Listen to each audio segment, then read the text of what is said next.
one, Ecclesiastes was another, Philemon was one. Nobody suggested the Great Commission, but I decided to do it anyway. So I'm going to begin a series of sermons that's going to carry us through July and August on the theme of discipleship. And in some regards, this theme of discipleship is almost, to quote my old jazz professor at University of Maryland, it's almost Mickey Mouse. It's almost basic. It's like going back to the alphabet. But I want to ask you to consider this. This may be the most important sermon I will have ever preached here since 2007. I want you to think about that. This may be the most important sermon. It is on Christ's greatest and last commandment before his ascension. And it is a word from God that should control our identity, our actions, and our values.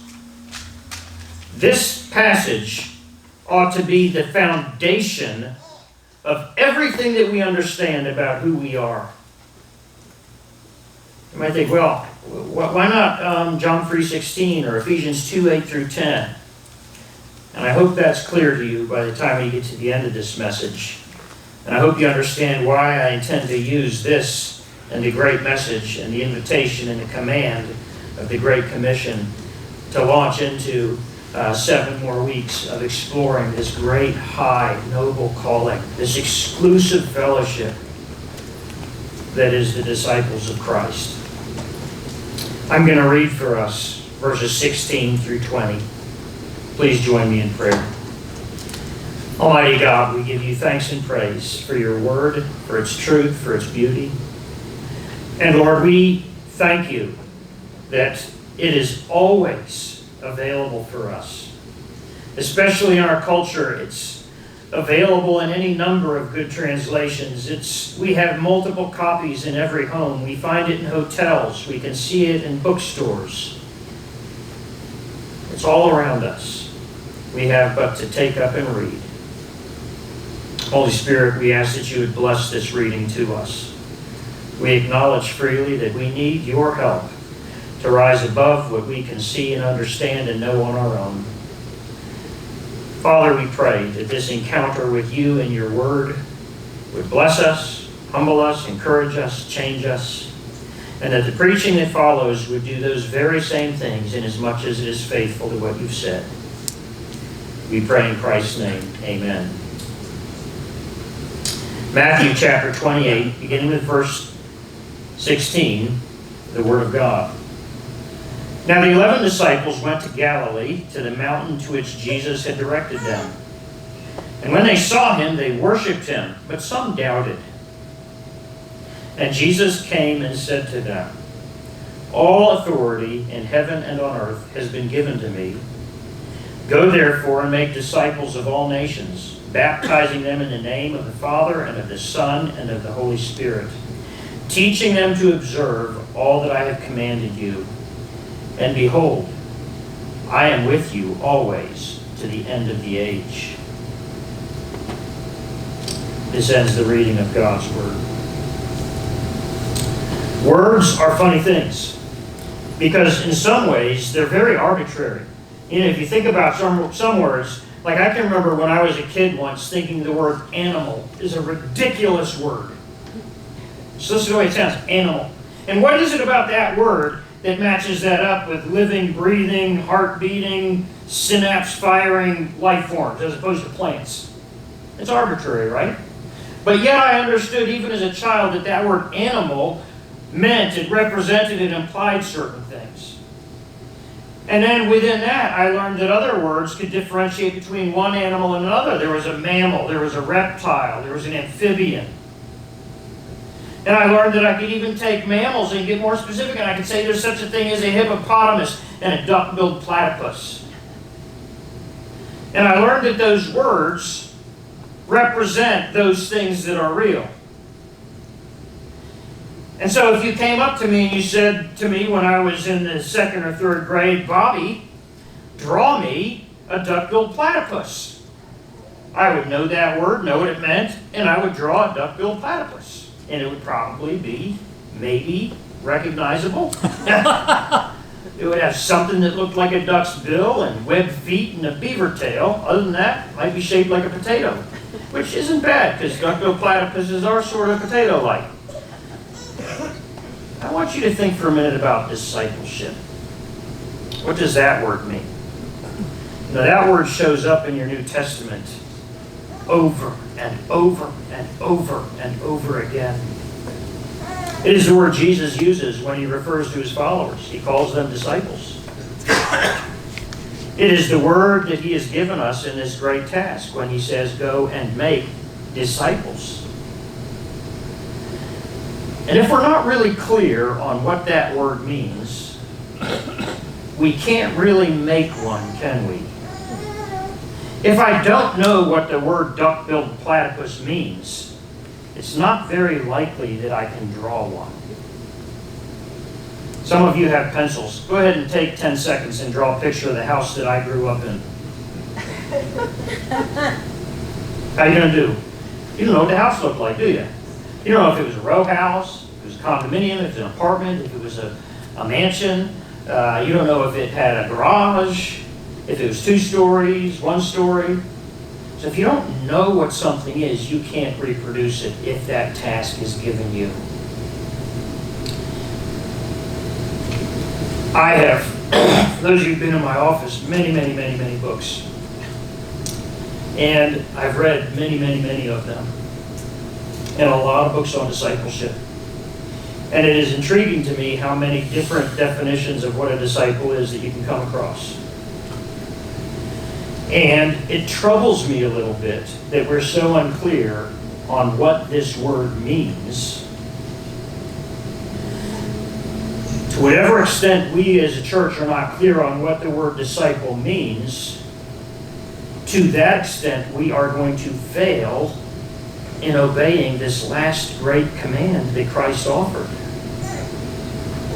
I want you to think about that. Jesus said to the church,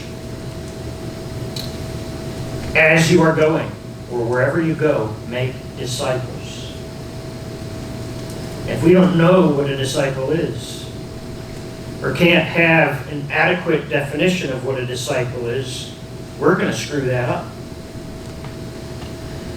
I remember when I was in high school, when I was 15 years old, I got a job working at Duke's Famous Delicatessen. It was a kosher, New York-style deli just south of Baltimore. And it had been established by Duke. His given name was Alvin. Now you know why he went by Duke. Bergerson, he had been a combat medic.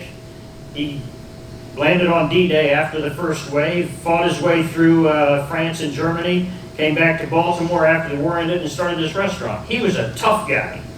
Very brass tacks down to business. He was also a very generous and gracious guy, but he was a frightening fellow. And I was 15 years old scouring out the floor pans underneath of the sinks. If you've ever worked in an industrial kitchen, you know that the kitchens have the sinks that have a pipe that just ends, and then there's another basin in the floor, so that if stuff gets caught, you can get it out of there and you don't have to call the plumber and save money. And I'm a 15-year-old kid, and I'm scouring away at that floor pan underneath the sinks, and he comes by, and they used to call me Bobby Lee. Long story behind that. He said, Bobby Lee, it's never going to work. You're never going to get that clean unless you use elbow grease. And Duke Bergerson walked on water as far as I was concerned. So he kept walking. I got right up off of there. I went to the stock room and I looked everywhere I could for elbow grease. He walked into the stock room. Bobby Lee, what are you doing? Looking for elbow grease. And man, did I get lit up. You would have thought I was a Nazi SS trying to shoot wounded soldiers under his care in 1943. Or 44. But it was awful, the fireworks that went off there. You see, I had no idea what elbow grease was. I had this vague idea that it would be very useful for scouring a floor pan, and that I needed it. And I'm afraid some of us, when we think about discipleship, are just as fuzzy in thinking. And so in this sermon, I want to invite you to consider the possibility that I am playing the role of Duke Bergerson, giving you the business in a stockroom, because you're looking for something in the wrong place and trying to do something other than what the store manager, Jesus Christ, asked the employee you to accomplish. So this is going to be something of a topical sermon. We don't have a place in the Bible that says this is what a disciple is. But yet the word shows up so frequently that it is impossible not to get a sense of what it entails. Now, I want to give you a definition that has been distilled from 30 years of ministry and at least 30 books and who knows how many articles on the issue of discipleship. I want to preface this by saying the word disciple is a New Testament word. I'm going to explain the significance of that in a moment. We don't have a word for disciple in the Old Testament. We don't. The words in the Old Testament language that were used to describe the relationship between God and his people, or Moses and Joshua, or Elijah and Elisha, are words like servant, or son, or slave.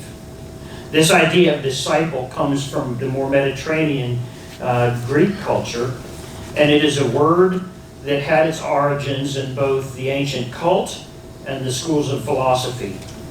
It is a word that bridges the gap between philosophy and theology, but it deals with life, not simply truth.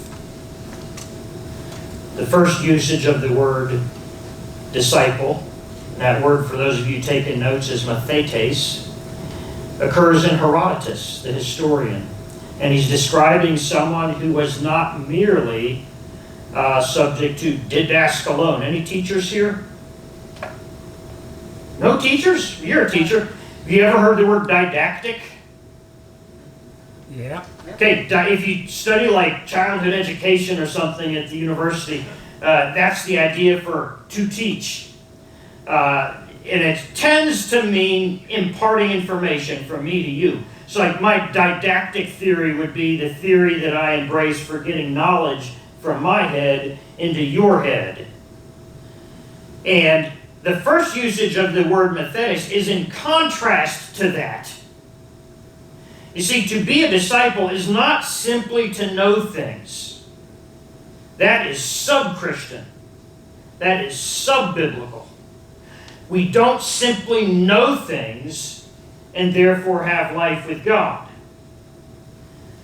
And we see that very clearly in James when we find, you say you believe. Good, even the demons believe and shudder. The demons know things about God that I could only dream about knowing. Those fallen angels were there when God laid the foundations of the earth. They have seen the courts in which God met with the accuser on the day Job's fate was sealed. They know theology better than your favorite, whether that's R.C. Sproul, Charles Spurgeon, Augustine, or Calvin. They know. And yet they are deader than dead. Herodotus used the word mathetes, disciple, to indicate someone who learned truth and conduct. You see, to be a disciple in its first context meant somebody who understood not just what is true, but understood how to live. Both go together. It's not enough to simply know the facts. It is absolutely essential that the facts be applied properly. And that word is a word that worked its way into the culture leading up to the time of Christ's birth. And it has an interesting story to it. One of the early philosophers who embraced the word to describe people who followed him, and philosophers in the days leading up to the time of Christ, in both the more Greek parts of the world, the Hellenistic parts of the world, and in other places where there were spiritual teachers, in places like Alexandria, Egypt, which was heavily influenced by Greek culture, and places like Jerusalem. If you know your story of the Maccabees, you know there was a heavy Mediterranean influence there as well. Protagoras specifically and intentionally called his followers, people that would follow him from town to town, city to city, and listen to his teaching, his disciples. And when a more famous philosopher came along, someone you may have heard of, Socrates didn't want to call his disciples, his followers, methetes, because Protagoras had charged them money. Protagoras had put a dollar bill on it. And Socrates, and followed by Plato, said no, because to be a true methetes, a true disciple, you are sharing in a life freely given. You are not paying tuition. That's that other word, didactic. And that is the tradition. This idea of a person who has great knowledge and has good conduct, sharing his life with others, inviting them to be a part of his life, going from town to town, village to village, city to city, and learning true things and how to apply them in one's own life for free, simply because the master loves the student loves the master, and they begin to look out for each other. That is the background of this word in your New Testament. That's the background. There are other words that describe Christians, people like Christ. Shows up very, very sparsely, only twice in the book of Acts. Witness, which is a similar word, which is a word that comes out of the legal world, someone who saw and talked. But this is the word that is used over and over and over and over again. We are disciples. We are invited by the Master, who does all things well and knows everything, to share his life, to learn from him, to become like him. And so discipleship has to, at the level of semantics, at the level of what the word means, it has to involve these three things. If you are going to be a disciple of Christ, you have to follow Jesus, you have to learn from Jesus, and you have to become like Jesus. So there are these three things that are absolutely essential to discipleship. You have to follow him. And what does that involve? Extreme inconvenience, great humility. You have to follow him. I want you to think about the kinds of places Jesus went. Let's start with the planet Earth. We have a Christmas carol that quotes one of my favorite Pauline statements ever. We know that line from the Christmas carol. It says, "Thou who wast rich beyond all splendor, all for our sakes becamest poor." Are you willing to follow Jesus from wealth to poverty? And what does that mean for you? Are you willing to follow Jesus when he says he came not for the righteous, but for the unrighteous? Are you willing to follow Jesus when he said, I came to be a friend to sinners? Do you have friends who are sinners? You know, Jesus came not to a palace, but to a manger. Jesus came saying that foxes have holes, birds have nests, but the Son of Man has no place to lay his head. He came to be an itinerant, to hold the things of this world very, very loosely, so that he could usher as many as he could into glory. There's something so otherworldly about the life of Christ that when he calls us to follow him, and when he sends us in imitation of him, like when he sends out the 72 and when he sends out the 12, what does he tell them again and again and again? What are they supposed to take with them? I'm looking at probably 1,000 years worth of Sunday school class right here. What do the disciples take with them at Jesus' command when they go out on his mission?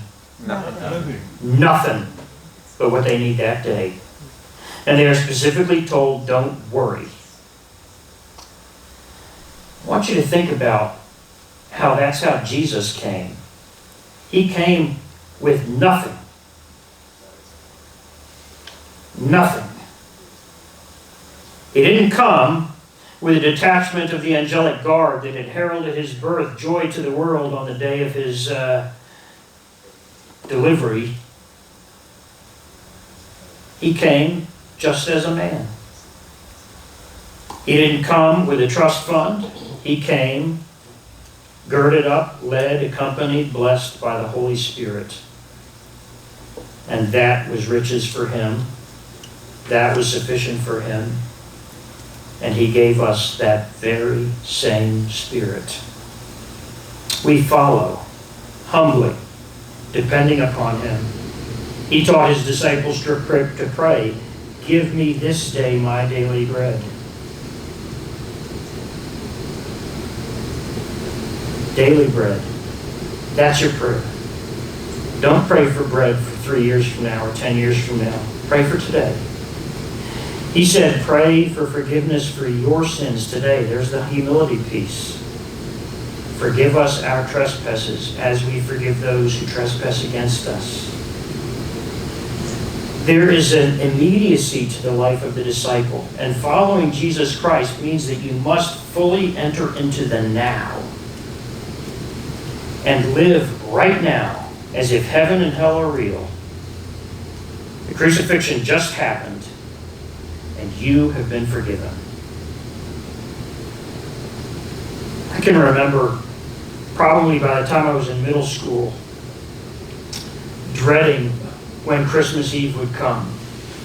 Because I grew up in a Scandinavian American home where you open all your presents on Christmas Eve.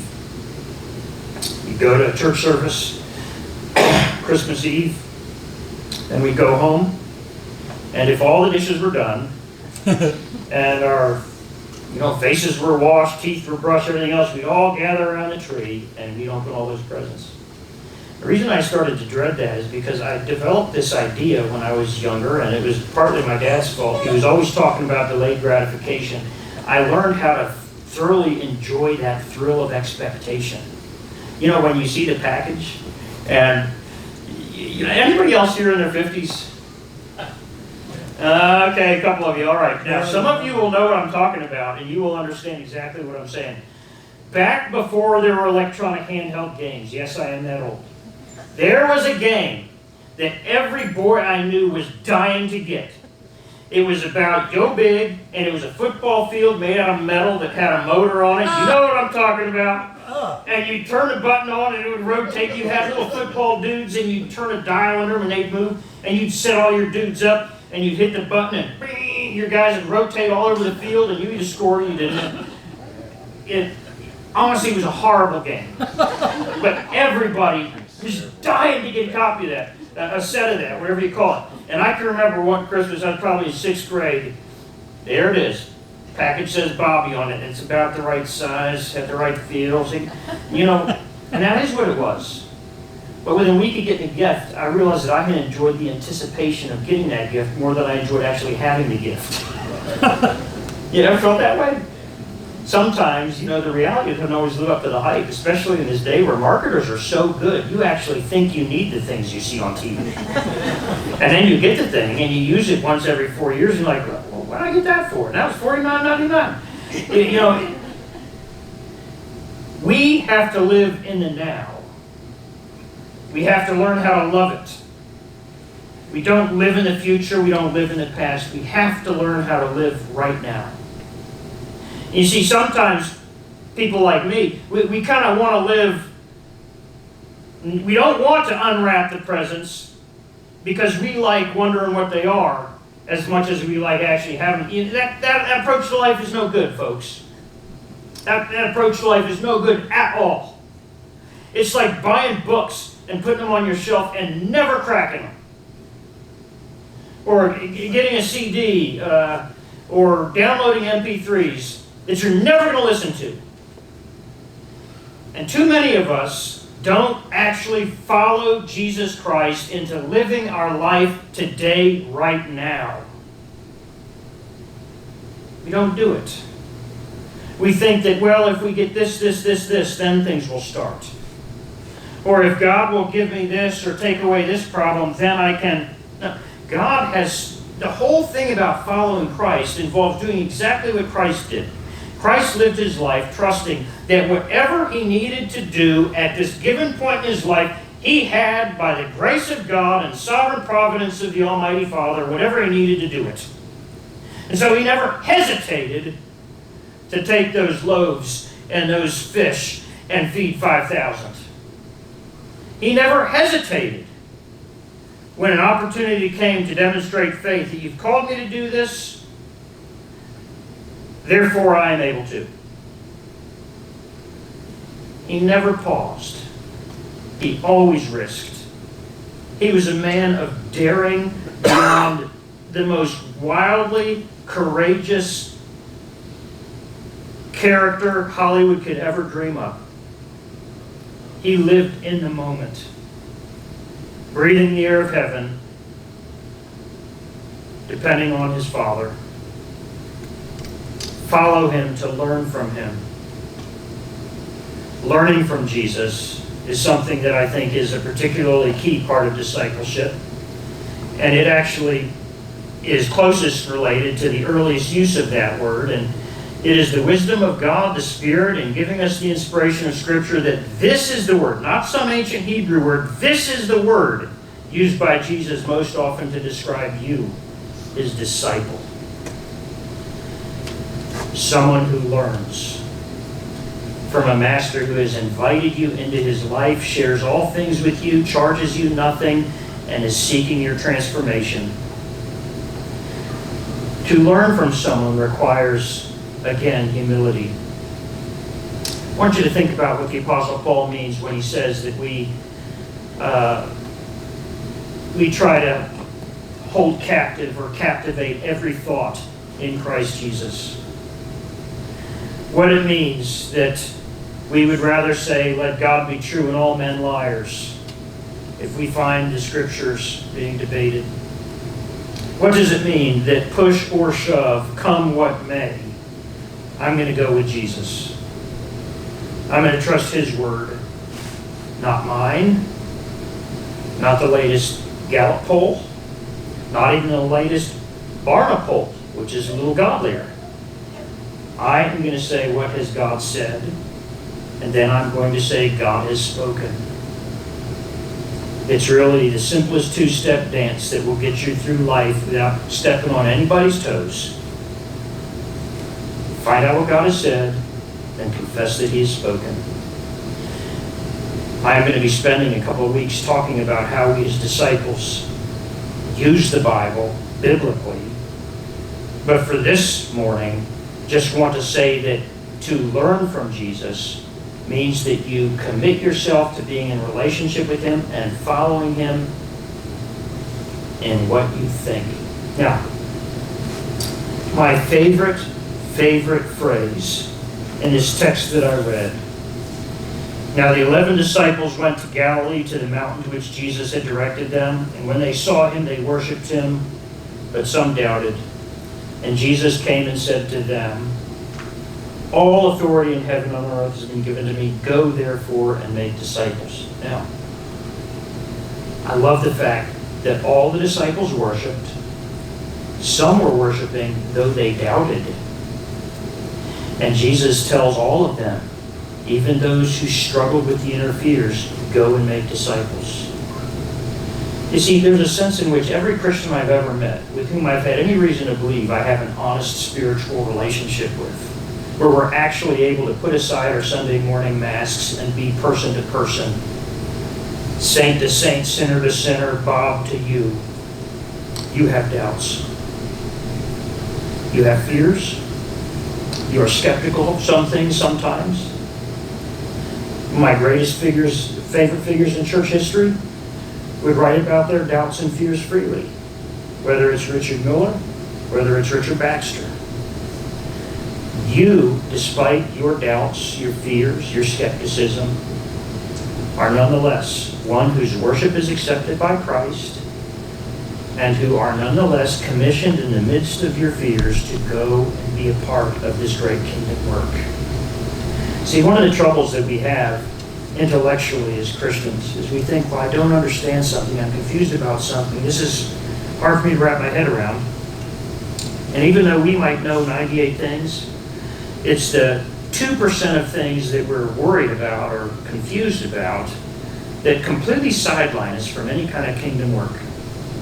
Any kind of role in discipling our kids, evangelizing our neighbors, using our gifts in the local body, practicing hospitality, whatever. We think that, until I get this straightened out, I don't know if I can do anything at all. Despite your doubts, come to Jesus. Jesus says, I am the way, the truth, and the life. Imagine for a moment what you would say to me if I said, I'm thirsty, therefore I'm not going to go anywhere near the spigot is. What would you say to me? Oh. Then you're allowed to say Sunday morning in the sanctuary. You can call me an idiot. You say you or knucklehead. You know, and in a sense, when people say, I have doubts about Christ, therefore I'm going to stay away from him, they're staying away from the one thing, the one person, the one being who could actually alleviate that difficulty. And when we as Christians think we're going through some crisis and are worried about, oh, this isn't going to work, God, I don't know if God's word is to be trusted here, we're not even equal to Peter, who did at least step out of the boat. We end up staying in the boat. We don't follow Jesus. We don't take those risks. We don't keep our eyes fastened to the face of the Lord. But because of our doubts, like Peter, we end up thinking and talking and praying more about the winds and the waves than we do about the presence of God Almighty, who conquered the grave and has asked us to dare to follow him. It's transformative. Become like him. Become like him. It's not enough simply to follow Jesus. It's not enough simply to learn things from him. It always has to be so that you can become like him. We must. In Luke chapter 6, Jesus says this very explicitly. That's a scripture I haven't memorized yet in this New King James. Pardon me, not New King James, ESV. A disciple is not above his teacher, Jesus says, but everyone, when he is fully trained, will be like his teacher. You know, our goal in being followers of Jesus Christ is to become like him. To think his thoughts, to do his deeds, to trust the way he trusted. In every way, we are to take our life and say, dare I say this as a Reformed Presbyterian pastor, what would Jesus do? You know, I've heard so many people poo-poo that phrase and the bracelets and everything else. For my money, after I've read the Bible, however many times I've read it, I wish we all wore bracelets like that. And literally, at every juncture of our life, whether it involved our finances, whether it involved our recreation, whether it involved our careers, whether it involved our lifestyle, our pleasure, our health, then what would Jesus do? Because that's the question of the disciple. The disciple says, I am following Jesus. I'm stepping out of all of the comfort zones that both heaven and a boat on the Sea of Galilee might signify. And I am following him into the mission field, trying to, by the grace of God, make other people who will join with me in following this Master, this Jesus, by living these wildly, humanly speaking, reckless lives of dependence upon the living God, in which we are trying to live, to think, to feel, to be like Jesus. people who are actually living. You know, when Jesus says in the Gospel of John that I have come that you might live and have life abundantly, there are two ways that that is completely botched up by theologians and preachers today. One, and it's the easy one to pick, some people think that that means that God intended all of us to be healthy, wealthy, and wise. You know, prosperity gospel stuff. That Jesus came so that we could all live in our McMansions and drive town and country minivans. That's a mistake. God has called some of us to drive far lesser vehicles and never be homeowners. And that is a good and a noble, a righteous and a beautiful thing. The other mistake that preachers make is they say God has come and He said that He came that we might have life abundant. We think that's future. And we think, well, yeah, He's talking about heaven. And we think that we need to put off all of the joy and the thrill of life until then, and become these pious caricatures of like Hollywood's version of a Puritan, wearing only black clothes and kind of frowning most of the time and thinking, oh, I'm going to be happy when I get to heaven. That's also a mistake. I want you to think of the life of discipleship, a life that is exquisitely lived in the moment, in light of a God who gives you everything you need, a Spirit who fills you with everything you need, and a Savior who has done everything needful for you to live well. Dear Christian, whatever situation you're in, you don't need to be healthier. You don't need to be richer. You don't need to have more friends or less friends. You don't need to be in a different career. You don't need to live in a different state or a different kind of house or have a hipper brand of shoes on your feet. Wherever you are in your spiritual pilgrimage by fully entering into your life and saying, if Jesus were in my shoes right now, how would he make the most of the opportunities to spend his life in such a way that other people might know about Jesus? And every one of you can do that. Every one of you. Think about the things Jesus did. He never took out billboards. He never published books. He never went on international speaking tours. He just wandered around the areas he was familiar with. Galilee, where he grew up, and Jerusalem, where he visited for high holy days, and points in between. Live your life in such a way that you are urging and encouraging and developing in others desire to follow Jesus, to learn from Jesus, and to become like Jesus. And there's two basic things we do as Christians and as the church. I'm going to conclude here. One is we baptize in the name of the Father, Son, and the Holy Spirit. We initiate people into this covenant, saving relationship with God through Christ. We allow them to know, and we encourage them to think, and we urge them to embrace the fact that whoever you are, wherever you are right now, you can begin this relationship with Jesus Christ.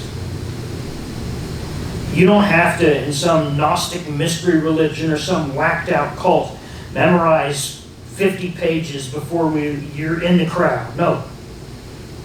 You want to turn your life to Christ, look to Him with repentance and faith, be baptized, and He will teach you to obey all the things that have been commanded. The life of the disciple, completely, inseparably relational. We are engraved on the palms of Christ's hands.